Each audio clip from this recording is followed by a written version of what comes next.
Ce dimanche 5 mars dans l'Hexagone on célèbre la fête des grands-mères. Si Laurence Boccolini a perdu la sienne il y a bien longtemps, elle a tout de même souhaité rendre un bel hommage à celle qui aujourd'hui encore guide ses pas.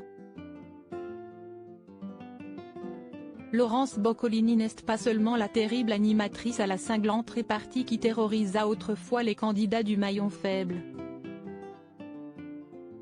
Ceux qui l'aiment et la suivent depuis longtemps savent que ses colères sont justes et que la présentatrice de Tout le monde veut prendre sa place déteste l'injustice et est toujours prête à défendre la veuve et l'orphelin. Pour sa fille Willow si longtemps désirée, elle est la plus douce des mamans.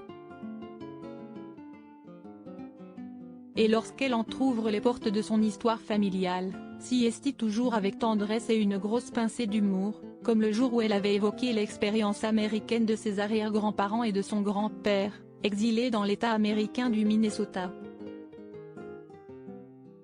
Un American Dream un peu trop radical pour son aïeul italien dont les moustaches gelaient sous l'effet des températures peu clémentes et qui décida finalement, après 5 ans là-bas, de revenir en Europe.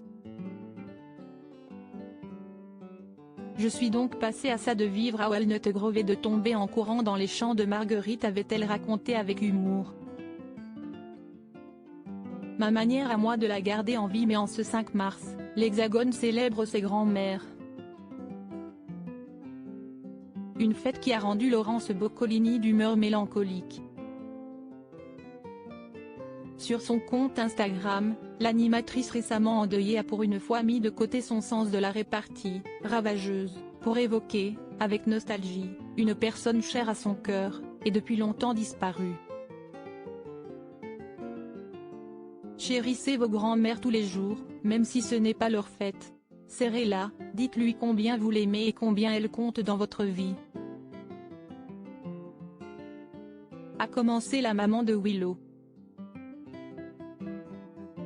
J'ai peu de souvenirs matériels de la mienne et je traîne avec moi cette photo bien abîmée partout. Mais elle remplit toute ma vie depuis son départ.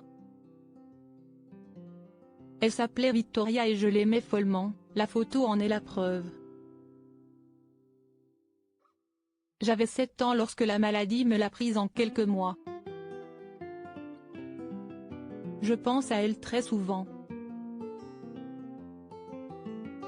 Je fais ses recettes de cuisine, ses points de tricot, ses trucs pour soigner les gros rhumes, ma manière à moi de la garder en vie. À toutes les grand-mères aujourd'hui, amour, a-t-elle conclu en légende de l'adorable cliché qui la saisit, petite fille, sur le point de donner un tendre bisou à son aïeul. Une publication qui n'a pas manqué d'émouvoir de très nombreux internautes qui n'ont pas manqué d'évoquer, eux aussi, leurs tendres souvenirs.